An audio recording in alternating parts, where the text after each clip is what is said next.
Welcome to BlackUSA.news morning show. I'm your host, William Honolulu Jr. Join us as we explore the news and opinions that impact our community. We break down how the major stories have a very personal, local, and racial impact. No topic is off limits, but even if the conversation gets rough, we're always going to keep it real.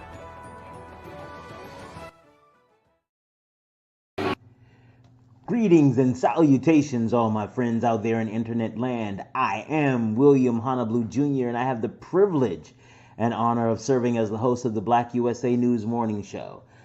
Today we have a really special episode for you. Yesterday I had the opportunity with some of the other hosts from Black USA News. Big shout out to Donnie Glover and big shout out to Erica Alston Buck.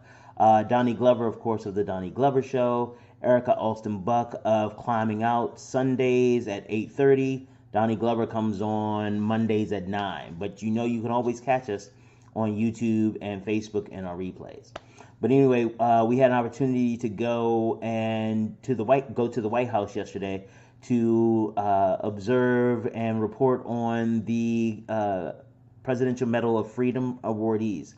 It was an amazing time, and I learned so much more than I knew before I went in there, just about some of the people that I saw there who won these awards. And I'm actually really looking forward to doing some more research on them because they're amazing people. One of the things that it's important to note is that the Presidential Medal of Freedom is the highest honor or the highest award that a civilian can receive in the United States. As far as the government is concerned, there is no award higher than it. People who have been awarded in earlier times, Marian Anderson, she was awarded an incredible opera singer and a civil rights advocate. Ralph Bunche, a Nobel Prize winner and one of the architects of the UN. Let's see who. Oh, T.S. Eliot. T.S. Eliot got it, who's an author and poet. Helen Keller, an incredible activist for disability rights. And the list goes on and on and on and on. So it was really, really great to be a part of the ceremony to bring this next generation or this next group of awardees. And I think this might be Biden's first group of awardees. So, it's a pretty big deal because, the whole pandemic thing threw things off a little bit. But I am so grateful to have had the opportunity, and I'm even more grateful now to share the opportunity with you. Hey, all my people out there in the internet land. This is William Honolulu Jr., the host of the Black USA News morning show, and I'm here at the White House for the recipients of the Presidential Medal of Freedom. Really excited to get this done. Thank you all very much, and to all the cabinet members, elected officials that are here, and former elected officials like Joe Lieberman and our good friends here. So many critical people, important people. I want to thank the Vice President Harris, the Second Gentleman, for allowing us to join them. Joining us. It is always a pleasure when we get to hang out together. On Monday, we celebrated the independence of our nation. The nation always a work in progress, in creation of possibilities, fulfillment of promises. That's the American story. It's not a simple one. It's never been a simple one, but the 4th of July week reminds us what brought us together long ago and still binds us at our best. We strive for what we strive for. We, the people, do what we can to ensure the idea of America, the cause of freedom, shines like the sun to light up the future of the world. That's the soul of our nation. That's who we are as Americans. And that's what we see. An extraordinary group of Americans up here on this stage that I have the honor to recognize today with the Presidential Medal of Freedom, our nation's highest civilian award.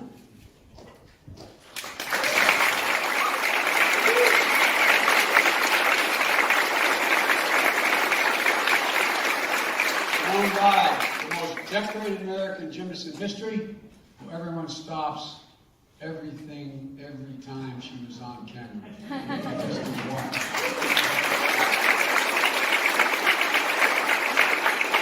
We see her compete. We see unmatched power and determination, grace and daring. A trailblazer and a role model. When she stands on the podium, we see what she is. Absolute courage. Turn personal pain into greater purpose. To stand up and speak for those who cannot speak for themselves. Today, she adds to her medal count of 32. I don't know if you're going to find room. 32. And you have a lot of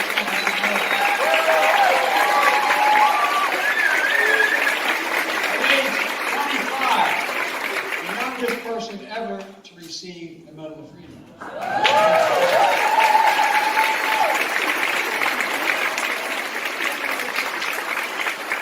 So much more to give. Fellow elite athlete, Megan Rapinoe. Where?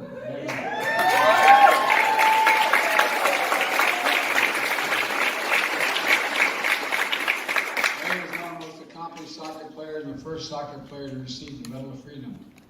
Beyond the World Cup titles and Olympic medals, Megan is a champion for essential American truth that everyone is entitled to be treated with dignity and respect.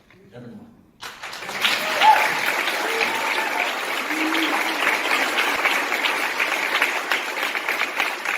Along with her incredible teammates of the United States Women's National Team, and by the way, my son Hunter and daughter-in-law are here.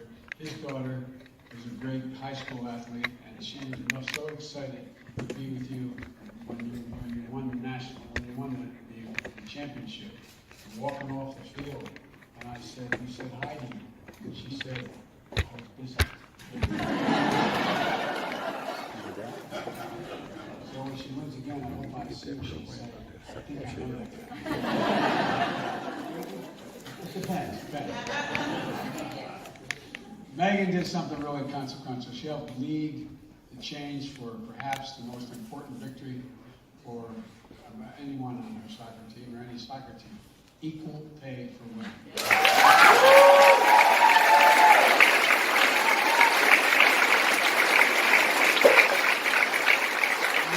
Simone, I hope there's room for this medal between all the other awards you and Sue have received during your remarkable careers and your reckless play. I'm watching you.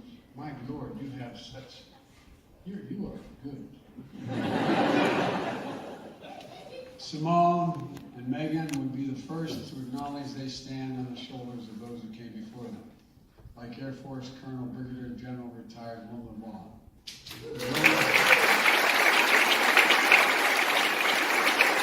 One of the most decorated women ever to serve in the United States military. She enlisted in the 1950s because she wanted to be a leader. She did that and more, becoming the first woman in almost every leadership role she held in nearly 30 years in uniform. Shattering conventions, shaping a new tradition of our military. And she couldn't stop after retirement. She led the creation of the Women's Military Service for American Memorial and the Gateway of Arlington National Cemetery, the first museum of its kind, so that we may know and be inspired by not just her story, but by the stories of millions of women who served this nation in uniform.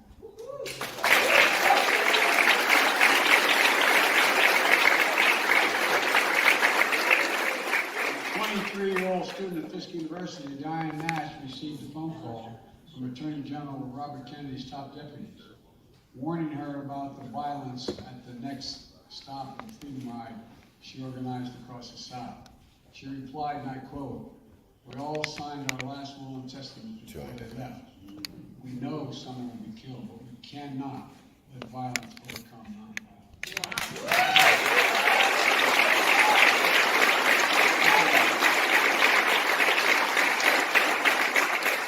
Unmistakable courage and unshakable courage and leadership, Diane Nash shaped some of the most important civil rights efforts in American history. Key architect of the sit-in movement in Nashville. After 4 little girls were murdered at the 16th Street Baptist Church in Birmingham, she called for a non-violent movement across Alabama that planted the seeds that became the Selma Campaign 2 years later. Her activism echoes the call of freedom around the world today. And yet, she is the first to say the medal was shared with hundreds of thousands of patriotic Americans who sacrificed so much for the cause of liberty and justice for all. And by the way, she asked me to make sure to add that because she didn't want to take all the credit. So.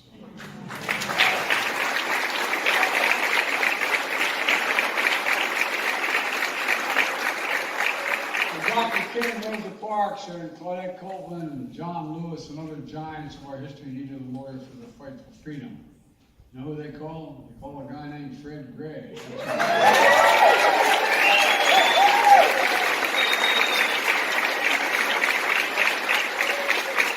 One of the most important civil rights lawyers in our history. Fred's legal brilliance and strategy desegregated schools and secured the right to vote. He went on to be elected as one of the first African Americans to Alabama state legislature since Reconstruction. An ordained minister, he imbued a righteous calling that touched the soul of our nation. And at 91 years young, he's still practicing law.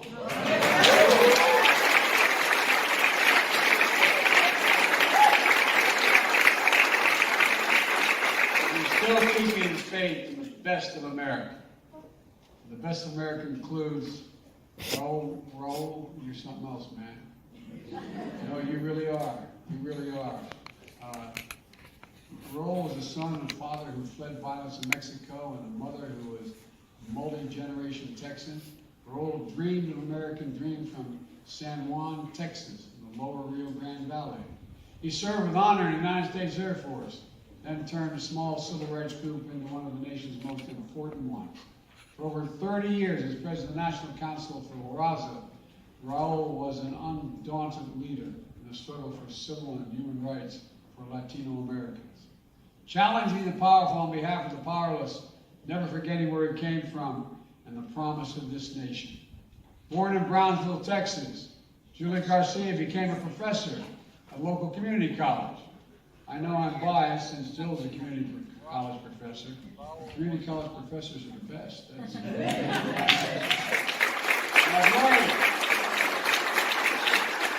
Teaching isn't what she or Jill does, it's who they are. It's who Juliet is. Over the course of her nearly 30-year career, she helped transform her community college into the University of Texas at Brownville, where she became its president and the first Hispanic woman to serve as the college president in American history.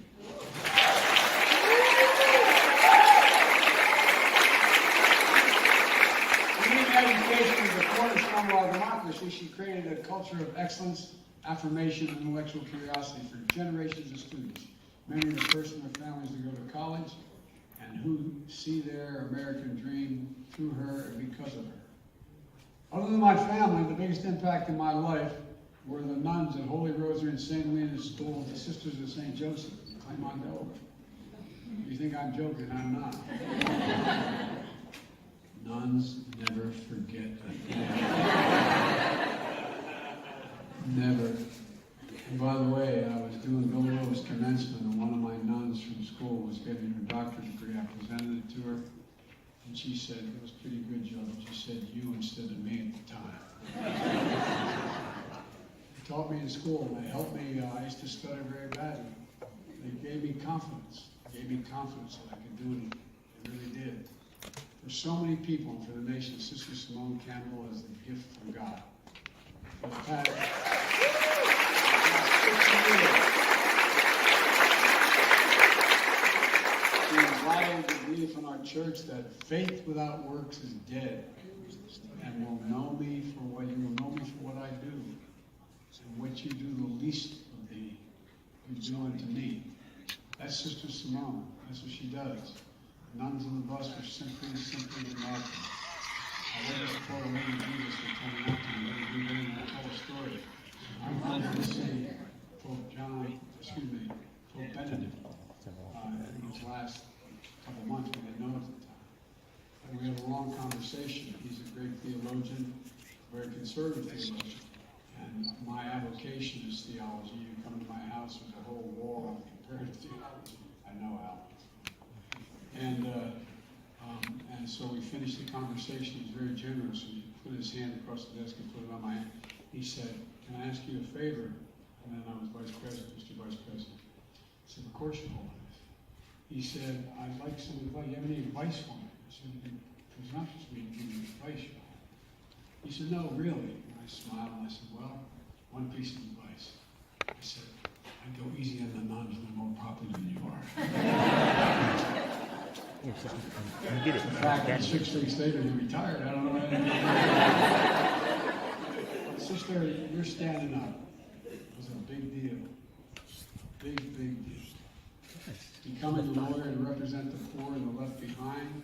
A decade ago, as a nation was debating the Affordable Care Act and the values of our budgets, there she was, leading a group of nuns in a nationwide bus campaign to make the case, the moral case, that health care is a right in this country, not a privilege, and the obligation to help other people most in need.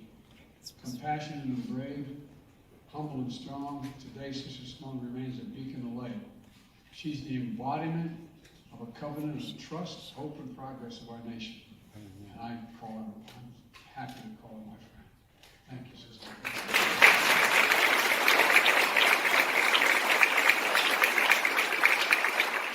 Another dear friend of mine, the reason why back in Delaware, the Greek community are known as Joe Bidenopoulos. I'm not joking, Father knows I'm not. Father asked me, but I'm still blessing my weak Roman Catholics, bless ourselves, down here into the left shoulder. Greek Catholics go down into the right shoulder. I find myself being more Greek sometimes. I want to know how I went. Father, Carlos, you more than 50 years, your leadership in the Greek Orthodox Archdiocese of America has mattered to every prelate in the Greek Church. You've been an incredible leader, Father. A man of deep moral clarity and calling. He's advised a generation of presidents and parishioners and unmatched humility and grace. I've traveled the country and the world with him, including Father Alex's homeland in Greece, to strengthen the bonds between two nations founded on the belief that democracy is the way. On more than one occasion, Father Alex and I had the honor to visit his all-holiness Ecumenical Patriarch Bartholomew, which is a great honor. This is the 100th anniversary of the Greek Orthodox Church in America. We honor one of the most dedicated leaders, my dear friend, Father Alex.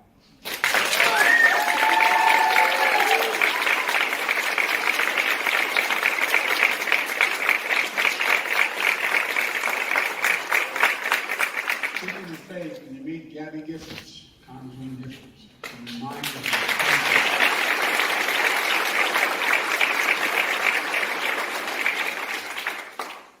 of the power of public service. Elected by the people of her hometown in Tucson, Arizona, because they trusted her. They trusted her. They still trust her.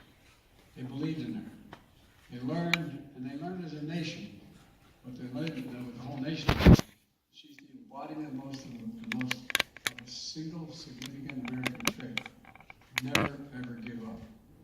My dad, house grandfather, used to have an expression. He said, never bend, never bow, never yield, never give up. Just get up, Joey.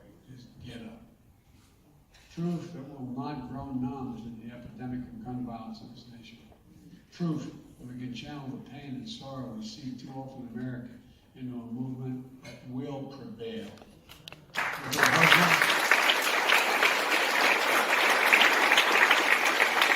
United States Senator Mark Kelly, who, by the way, was that astronaut you all remember. She is more consequential, I acknowledge.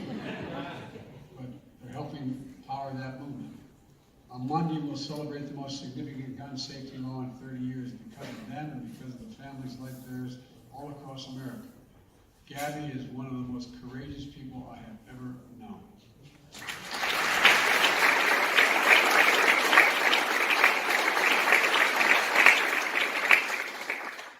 One of the most decent, stand-up, genuine guys I've ever served with, and I've served with a lot of senators, is this guy, Alan Simpson.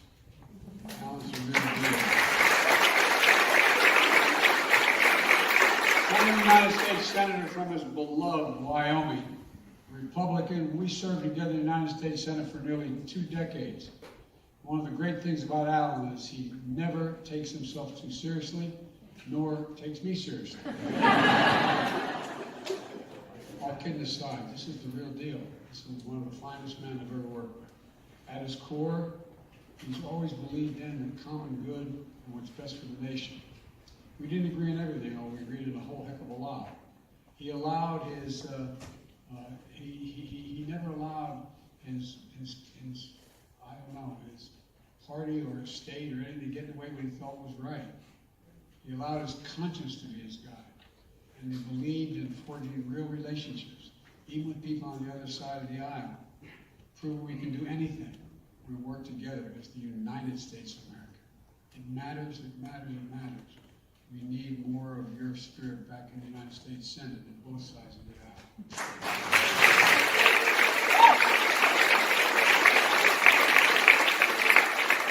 This past Kingdom Khan, who studied the U.S. Constitution as a law student in Pakistan. Inspired by its meaning, he immigrated to America with his wife and a young family when they were very little, fully believing in the promise of this nation. They watched their middle son enlist in the United States Army with his own dream to be a military lawyer, but ultimately sacrificed himself to serve his fellow soldiers. We all watched as the oldest and darkest forces of hate emerged in new ways, only to meet the strength, goodness, and decency of this Gold Star American family. Late November 2016, I invited the Khans to the Vice President's residence at Naval Observatory for a Diwali reception. An Irish Catholic Vice President of the Muslim Gold Star family at a reception observing a Hindu holiday. That would be very serious. That's the America we know. That's the America he and I and most of you, I pray God, believe in.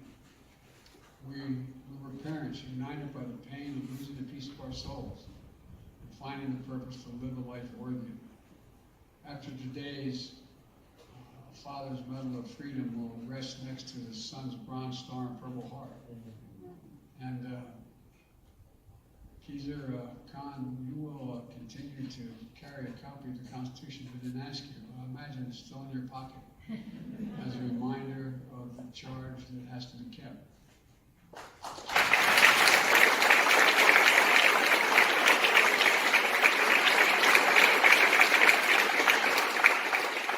When she was 18 years old, Sandra Lindsay immigrated to Queens, New York from Jamaica to pursue her dream of becoming a nurse. As director of nursing and critical care at a hospital in Queens during the height of the pandemic, she poured her heart into helping patients fight for their lives and to keep their fellow nurses safe. When the time came, she was the first person in America that fully vaccinated outside of clinical trials. Sandra, as I told you before, if there's any angels in heaven, they're all nurses, male and female. No, for real. There really are. Many of you who have spent a lot of time in the hospital, as some of us have, you know. Doctors let you live. Nurses, male and female, make you want to live. Make you want to live. Sandra's vaccination card and hospital scrubs and badge are part of the Smithsonian National Museum of American History exhibit on COVID-19. Today, she receives our nation's highest civilian honor.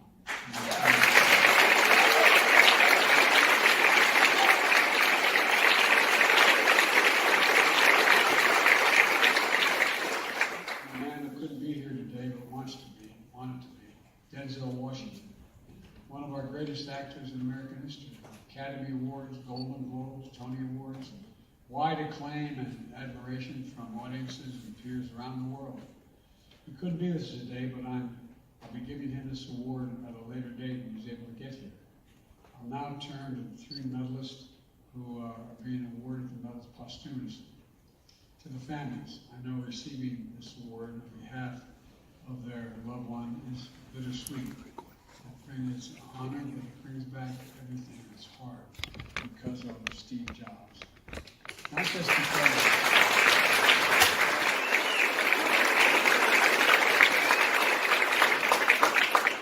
just because of his innovations and inventions revolutionized personal computing and our way of life. It's for his embodiment of the core American character that he believed was in each of us. Character that tested the setback and failure, character that's true, and perseverance and daring, character defined by what we leave on this earth when our time comes. And what Steve left us is something special. Technology, the capacity to improve our lives in ways that haven't even yet been thought of. And the love of his family, Lorraine, Howell, Jobs, and their children, who I had the great honor of working with when I was doing the cancer moonshot in the previous administration. They carry on this incredible legacy of doing big things, perhaps biggest of all, helping us end cancer as we know it. Because it matters.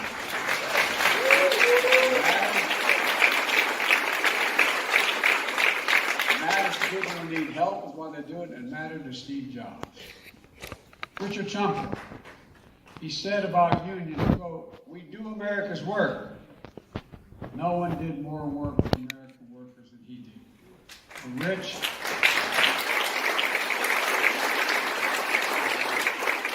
his work was synonymous with the word that defined his life: dignity. Dignity. Dignity that comes with a good paying job and builds a good and decent middle class life.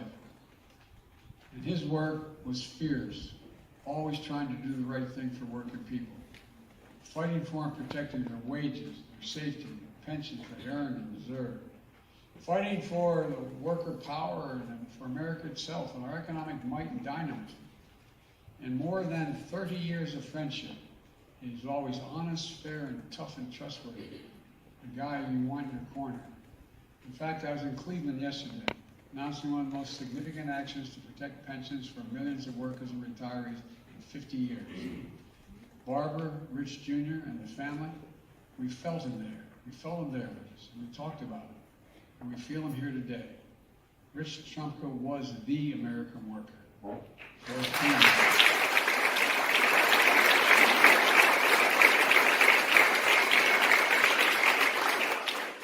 When I was a young man, too young to be serving the Senate, but early enough to get old enough to get elected.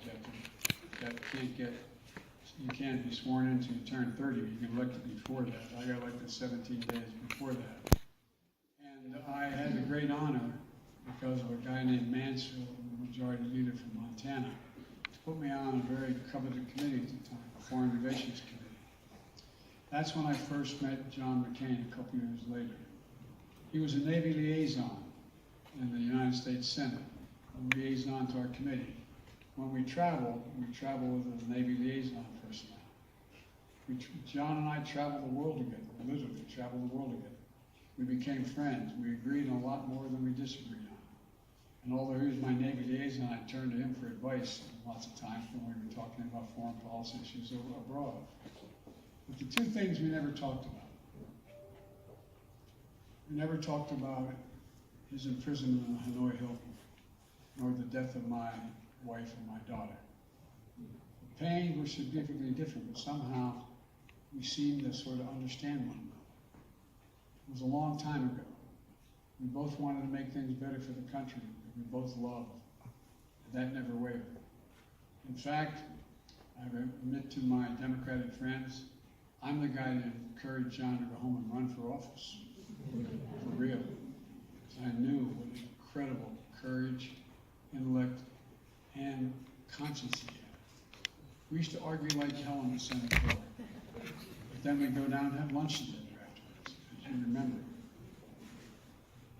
We ran against each other, which I didn't like, on tickets of the highest office in the land.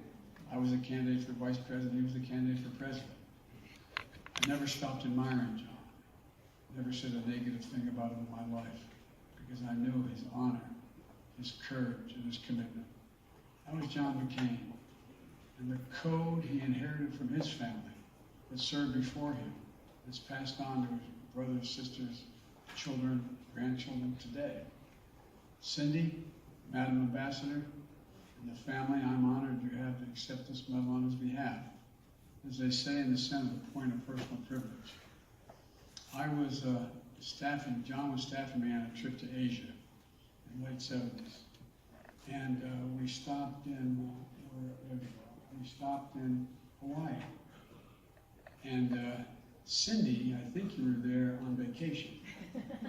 And you were talking to my wife, Jill. And John kept looking at her. and he talked about her. So Jill and I did something which was a little presumptuous. We made sure they introduced one another. He still owes me. That was the best thing we ever did for John. Never back.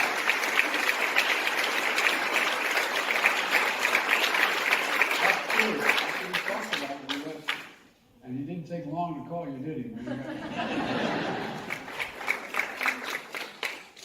Overcoming great odds, Simone Biles is the most decorated American gymnast in history. A former foster child who became a once-in-a-generation athlete, transforming her sport with artistry and degrees of difficulty that reimagine what is possible. With absolute courage and honesty, she expands the legacy of our greatest champions who challenge the powerful and speak up for justice and the wellness of body and mind. Leaning on faith in God and family, Simone Biles is an inspiring symbol of strength, grace, and pride in those three letters, USA.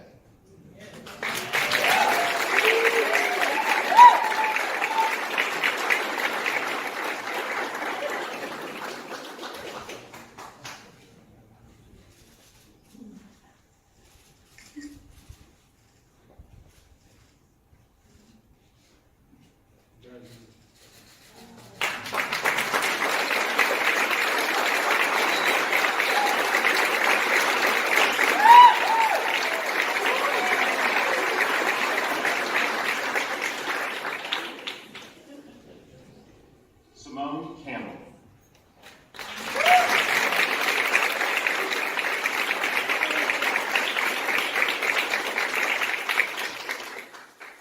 Inspired by nuns in Catholic school, Sister Simone Campbell has dedicated her life to the suffering and the searching. For nearly 50 years as a nun and an attorney, she has led organizations that provide free legal services to the poor and advocate for workers and immigrants. Her moral courage helped pass the Affordable Care Act and guide the Nuns on a Bus tour across America to protect the impoverished. With humility and fearlessness, Sister Simone embodies the blessing of faith in God and our obligations to one another as fellow Americans.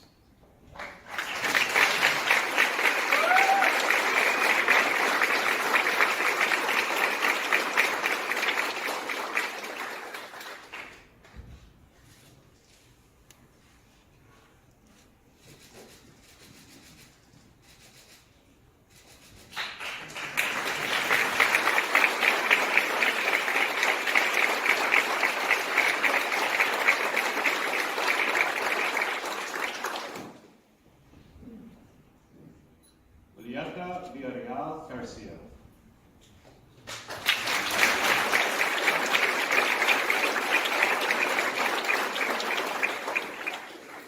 Born in a Texas border town, Dr. Julieta Garcia became the first in her family to graduate from college and the first Mexican-American woman to lead an American college or university. Over 2 decades, she transformed her hometown, University of Texas, Brownsville, into a center of excellence for countless students who were inspired by her example. A trailblazer and a mentor, Dr. Garcia is considered one of our nation's top university administrators who understands the power of education as the great equalizer in America.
Daughter of Tucson, Arizona, former U.S. Representative Gabrielle Giffords epitomizes public service. Voters elected her 5 times to state and federal office. Even after that January day in 2011 that shocked our nation's conscience, she summoned the courage to keep serving. She learned to walk, speak, and write again. With the support of her husband, U.S. Senator Mark Kelly, she turned pain into purpose as one of the most powerful voices working to end gun violence in America. Because of her, lives will be saved and America will be safer.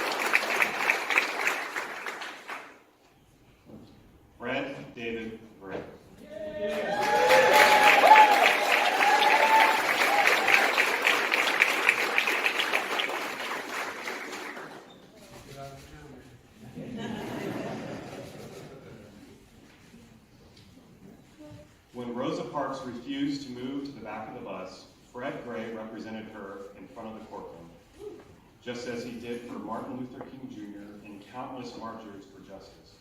Risking his own safety, he helped secure voting rights, desegregate schools, and win other battles for the soul of our nation. A patriarch of a family and a movement, Fred Gray is a lawyer by trade and a preacher at heart who follows the command to hate evil, love good, and establish justice in the game.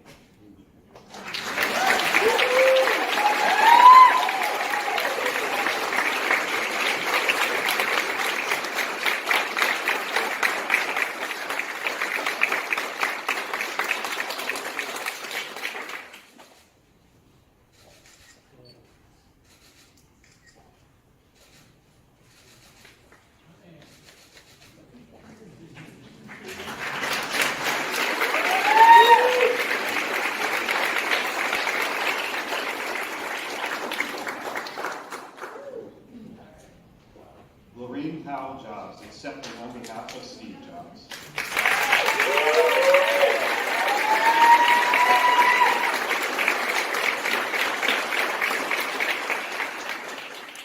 Few people in history embody the American spirit of innovation like Steve Jobs. The adopted son of high school educated parents, he redeemed soda bottles to pay for his meals after dropping out of college. At every turn of life, he dared to think different. As the co-founder of Apple, he created one of the most important companies in history, bringing computing into homes and phones and revolutionizing our way of life. A true visionary, a beloved husband and father, Steve Jobs embodied that most American of questions: what's next?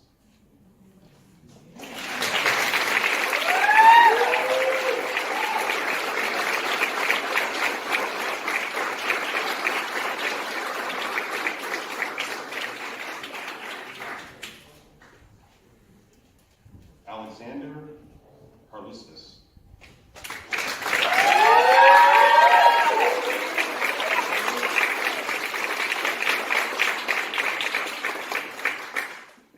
Protopester of the Ecumenical Patriarchate, the former Vicar General of the Greek Orthodox Archdiocese of America, Father Alexander Carlustis is a humble servant of God and the embodiment of the ancient idea that binds two great nations, democracy. Through more than 50 years of service with moral clarity, love of family, and pride in the Greek-American community, the man known simply as Father Alex to presidents and parishioners alike inspires us to believe in the power of we the people. Amen.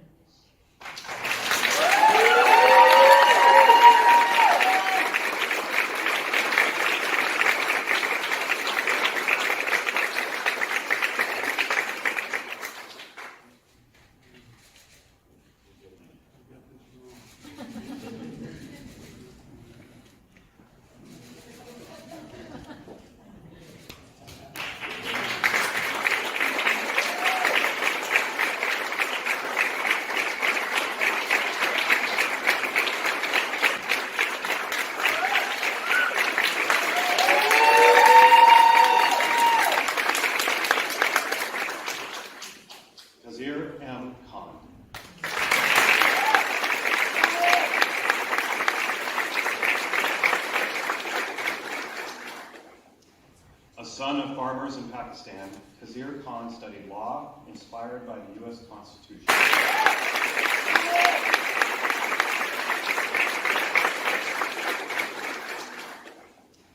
A son of farmers in Pakistan, Khazir Khan studied law, inspired by the U.S. Constitution. He met and married a college classmate, Ghazala, and together they immigrated to America. A brilliant lawyer, he watched their three sons follow their American dreams, including their middle son, Army Captain Humayun Khan, who enlisted during college and paid the ultimate sacrifice in Iraq. The father of a Gold Star Muslim family, Khazir Khan turned pain into purpose to become a foremost defender of the ideals of our Constitution and the embodiment of its highest ideals.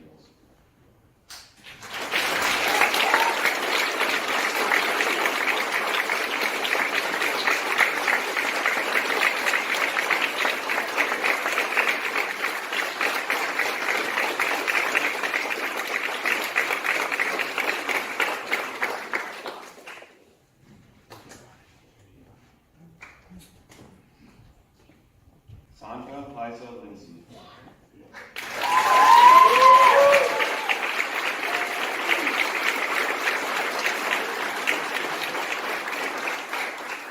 An immigrant from Jamaica, Sandra Lindsay is a nurse in Queens, New York, and the first American to be vaccinated against COVID-19 outside of clinical trials. At the height of the pandemic, she directed a team of nurses as they worked tirelessly to save patients while risking their own lives. When the COVID-19 vaccine became available, she was a ray of light in our nation's dark hour and continues to champion vaccinations and mental health for healthcare workers. She represents the best of America.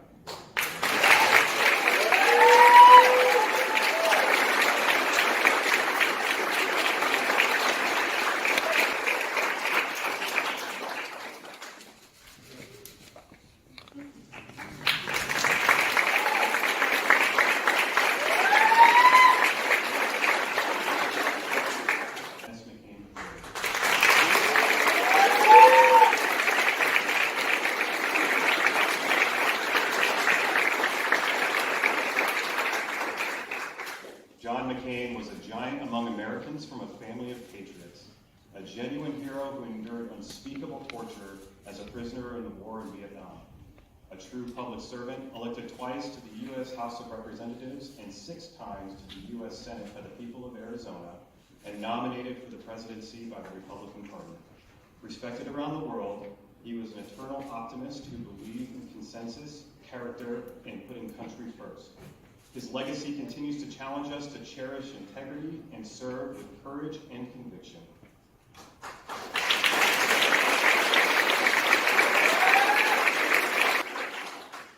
Diane J. Nash.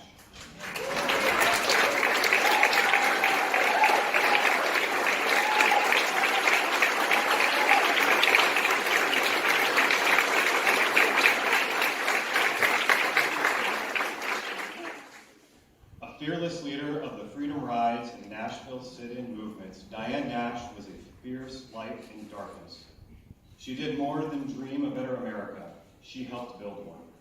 As a founder of the Student Nonviolent Coordinating Committee in the 1960s, she led some of the most important 20th century civil rights campaigns that inspire activism around the world to this day. For her strategic savvy and absolute courage, Americans owe a debt of gratitude to Diane Nash for helping forge a path toward a more perfect union. Amen.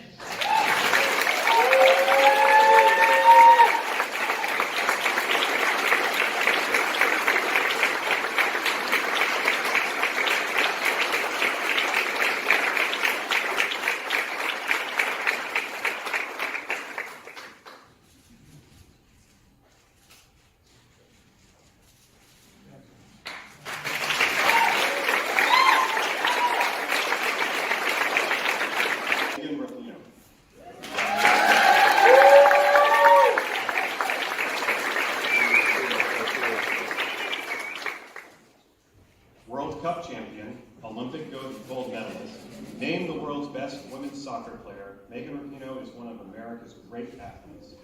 Known for her creative play and leadership, she also leads with a fierce will off the field. A champion protecting the rights of fellow LGBTQI+ Americans. A leader on the U.S. women's soccer national team, perhaps the most dominant of any team in any sport, in their successful fight for equal pay. Megan Rapinoe challenges and inspires millions of people who believe in themselves and the possibilities of our nation.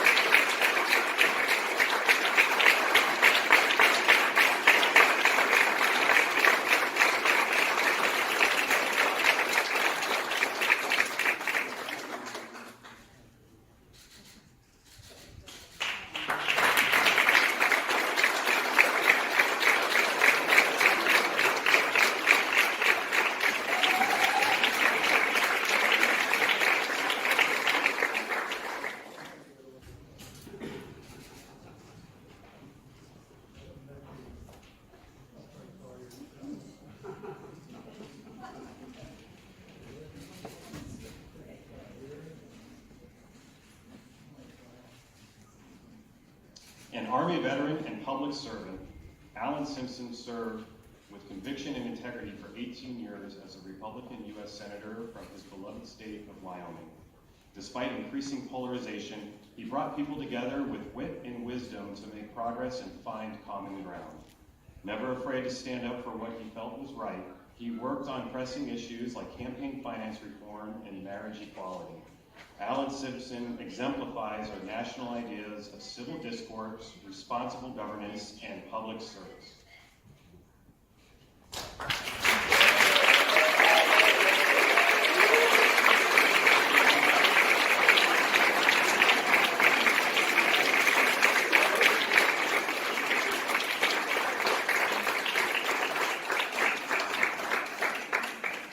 Look up. Alan's always going to done.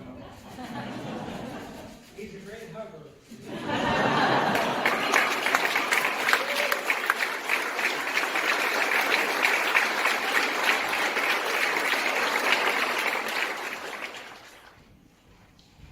Richard Trumpka Jr., accepting on behalf of Richard L. Trumpka.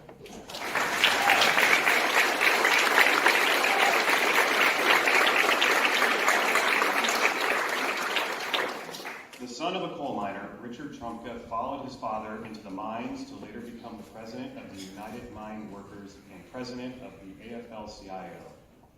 He never forgot where he came from and always fought for the dignity of working people.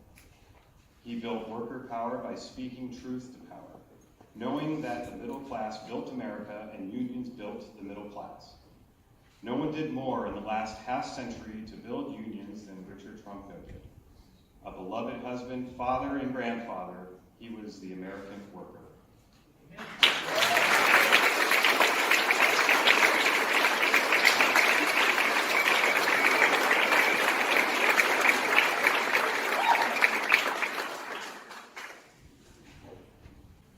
Wilma L. Vaughn.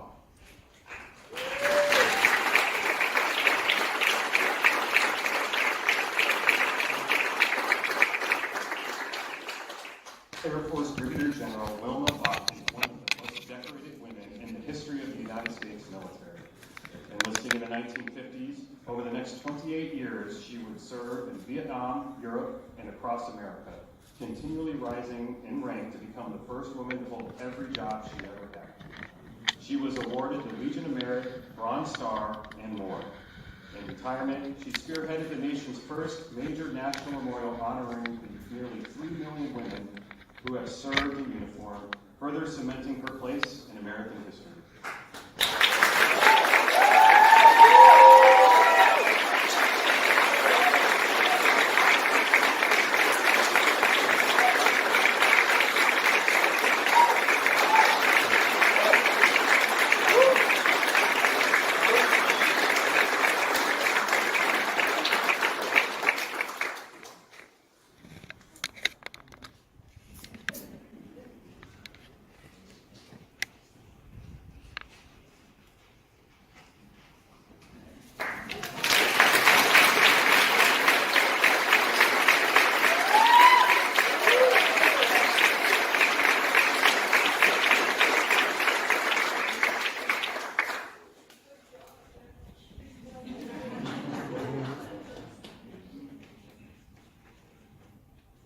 Raul Izaguirre.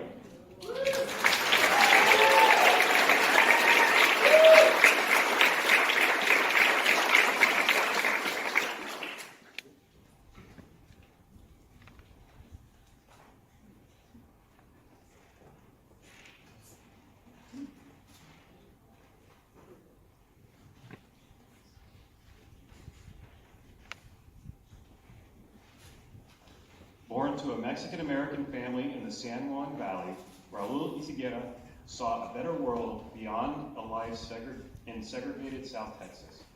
After serving in the Air Force, he became one of our nation's preeminent civil rights leaders as president of the National Council for La Raza. Over 30 years, he has forged immeasurable progress on voting rights, education, and more to deliver the promise of America to millions of Latino Americans. In service to our nation, he has helped ensure that America remains a land of possibilities.